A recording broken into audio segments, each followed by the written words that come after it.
Take one and mark. The Narcissistic Fish is a short opera film composed by Samuel Bordoli, who is Scottish Opera's composer in residence, and written in Scots by the novelist and poet Jenny Fagan. The story takes place in the restaurant kitchen of the Narcissistic Fish. The two brothers, Kai and Angus, have recently started arguing about whether to go and see their dying father. And then we have Belle in the middle, who really has bigger problems of her own.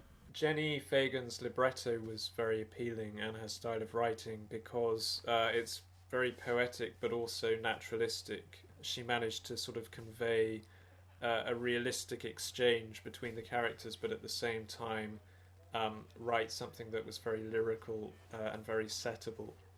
So the process that we had to make this film work was we pre-recorded the singers in a recording studio, and then when we were on the set, we then got them to sing back to themselves and essentially lip sync. When I first heard the click track, I was fascinated because I was like, my goodness, this is the opera, this click track that I can hear. And then obviously when we handed that to the singers, it was nice to know in a way that they seemed as scared of it as I was. But it was amazing to be in a rehearsal room and hear it all come together, hear what they were singing and what it all meant. I've very much got used to hearing the singers and the click track for a long time because that's how it was edited together. So when I actually heard the score, I was like, wow, that's exactly what Sam was thinking, and just adding all these fantastic elements to it and really creating the atmosphere. Well, it's all done digitally. This was all done under lockdown, so there was just no way a score of that complexity could be recorded, apart from my own humble efforts at recording saucepans and knives and that kind of thing.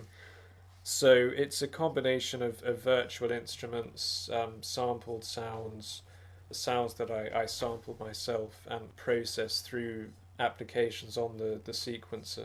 It really strikes me at how fortunate I was to work with Antonia and such a wonderful cast and team who had so much faith in this thing that they would never really hear until the end and have to work with essentially their own imaginations. Being able to make the film in that way made it very different to how it would have been if everything had been written first.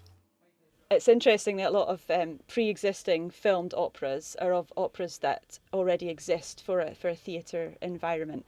It was nice to be able to do something that was completely brand new, but also specifically designed to be on film. And hopefully when you watch it, you will feel like you're watching a short film, but also that you're watching an opera as well. I think that's the important aspect about this.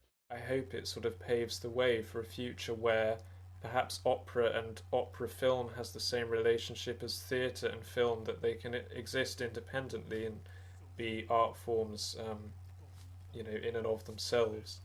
It's an amazing medium actually, and we've discovered that by doing it, and it works. It really works for opera. It was all my idea. It was her idea when we were all